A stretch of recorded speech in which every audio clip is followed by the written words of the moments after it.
ప్రభునందు నాకు అత్యంత ప్రియమైనటువంటి వారులారా, మన ప్రభువును రక్షకుడైనటువంటి యేసుక్రీస్తు వారి యొక్క శుభనామములో మీ అందరికీ నా హృదయపూర్వకమైన శుభములు వందనములు తెలియజేస్తున్నాను. ఉదయకాల సమయంలో దేవుని వాక్యాన్ని ధ్యానం చేసుకుందాం. ఈరోజు వాక్య ధ్యానము కొరకు మనం తీసుకున్నటువంటి లేఖన భాగము కీర్తనల గ్రంథము 91వ కీర్తన 3వ వచనం చదువుకుందాం.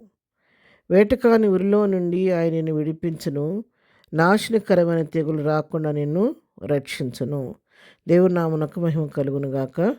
మరి ఈ వాక్య భాగాన్ని మనం గమనించినట్లయితే ఇక్కడ మరి ప్రభు వాగ్దానం చేస్తున్నాడు.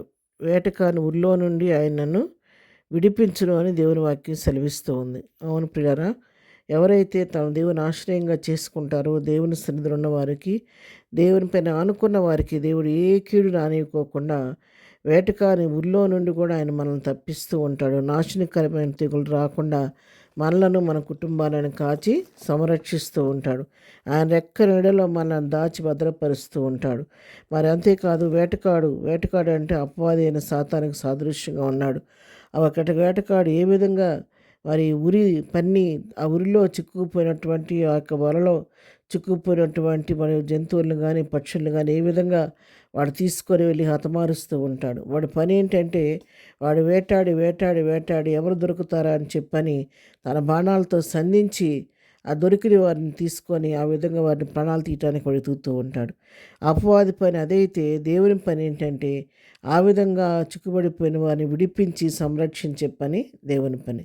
దేవుడు తన బిడ్డలను ఎప్పుడు కూడా అపవాది చేతికి చిక్కనివ్వకుండా ఆయన తన రెక్కల నీళ్ళ మనం దాచి సంరక్షిస్తూ ఉంటాడు. కోడి తన పిల్లల్ని ఏ విధంగా తన రెక్కల కింద కాచి కాపాడుతూ ఉంటుందో ఆ విధంగా దేవుడు తన రెక్కల కింద తన బిడ్డలను కాచి సంరక్షిస్తూ ఉంటాడు. ఏ దుష్టుడి కన్ను తన బిడ్డల మీద పడకుండా, ఏ కీడు వరకు ఆ బిడ్డలను తాక్కోకుండా, ఏ అపాయానికి కూడా గురి కాకోకుండా ప్రభు ఎప్పటికప్పుడు ఆయన కంటికి రెప్పలాగా మనల్ని కాపాడుతూ సంరక్షిస్తూ ఉంటాడు. ఎందుకంటే ఆయన మన తండ్రి, మనం ఆయన బిడ్డలం కాబట్టి మరి తప్పకుండా ఒక తండ్రి తన బిడ్డలు ఎట్లా జాలిపడుతూ ఉంటాడు, దేవుడు మన ఏళ్ళ జాలిపడుతూ ఉంటాడు.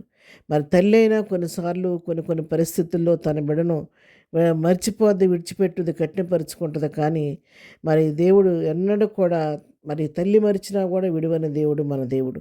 అందుకే తల్లి ప్రేమ కంటే కూడా తండ్రి ప్రేమ కంటే ఉత్తమమైనటువంటి ప్రేమ మన దేవుని ప్రేమ. మరి ఆ దేవుడు వాగ్దానం చేసిన వాడు నమ్మదగిన వాడు కాబట్టి వేటకాని ఉరిలో నుండి తప్పించడం మాత్రమే కాదు, నాశనకరమైన తెగుళ్ళు, రకరకాల తెగుళ్ళు సంచరిస్తున్నప్పుడు ఆ తెగులు మనల్ని అంటకుండా కూడా దేవుడు తప్పిస్తూ ఉంటాడు. మన చుట్టూ మన కాపుదల ఇస్తూ ఉంటాడు. మరి 91వ కీర్తనలోనే 10వ వచనం కూడా చదువుకుంటే, నీకు అపాయం ఏమీ రాదు, ఏ తెగులు నీ గుడారమును సమీపించదను. మనకు అపాయం రానివాడు ఈ తెగులు గుడారాన్ని సమీపించకుండా మనలను మన గుడారాలను కాచి కాపాడుతూ ఉంటాడు. ఐగుప్తుల రోగములు ఏది మీకు రానినని వాగ్దానం చేశాడు. అంతేకాదు, మరి నిర్గమాకాండం 15:26 నేను స్వస్థపరచు యెహోవాను నేనే అన్నాడు. ఆయన మన నిత్యము చిన్న బలహీనతలు వచ్చిన ఆయన స్వస్థపరిచి ఏ అపాయానికి అప్పగించకుండా, ఏ తెగులు మన మీద ఎలుబడి చేయకుండా మనం సంరక్షించే దేవుడు. అలాంటి ఇశ్రాయేల్ జనాంగాన్ని దేవుడు ఎంతో సురక్షితంగా అరణ్యయాత్రలో నడిపిస్తూ వచ్చాడు. మరి గోషెన్లో వారు ఉన్నప్పుడు, గోషెన్లో మరి సంహార దూత తిరుగుతున్న సమయంలో దేవుడు వాళ్ళకి ముందుగానే తెలియచేశాడు, మీరు పస్కాను ఆచరించి ఆ పస్కా బలిపశు యొక్క రక్తాన్ని మీ ద్వారబంధాల మీద గుర్తుగా వేయండి, నిలువుక మీద అడ్డక మీద గుర్తుగా వేసుకుంటే ఆ రక్తాన్ని చూసి నేను దాటిపోతానని చెప్పాడు.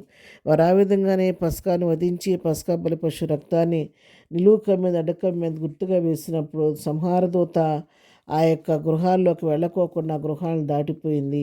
ఆ రోజున గోషెన్లో ఏ గృహంలో కూడా మరణం అనేది లేదు. కానీ ఐగుప్తు దేశం అంతా ప్రతి ఇంటిలో మరి అటు ఇంటి తొలిచూలు బిడ్డ చనిపోయి ఎంతో దుఃఖం, ప్రలాపం కలిగినట్టుగా మనం చూస్తూ ఉన్నాం. అవును, ఈ దినాన కూడా మనలో కూడా దేవుడు ఆ విధంగా కాచి కాపాడుతున్నాడు. కాబట్టి మరి రాత్రికి ఉదయకాల సమయంలో మరి ప్రభువు మనకు తోడుగా ఉండి నడిపిస్తున్నది గుర్తిరిగాం. కాబట్టి ఆయన కృపాహస్తాలకు మరొకసారి మనల్ని మన కుటుంబాలను అప్పగించుకొని ఆయన రెక్క నీడలో, ఆయన సర్వశక్తి నీడలో మనం విశ్రమిస్తూ ప్రభు కృపను బట్టి ముందుకు సాగిపోదాం.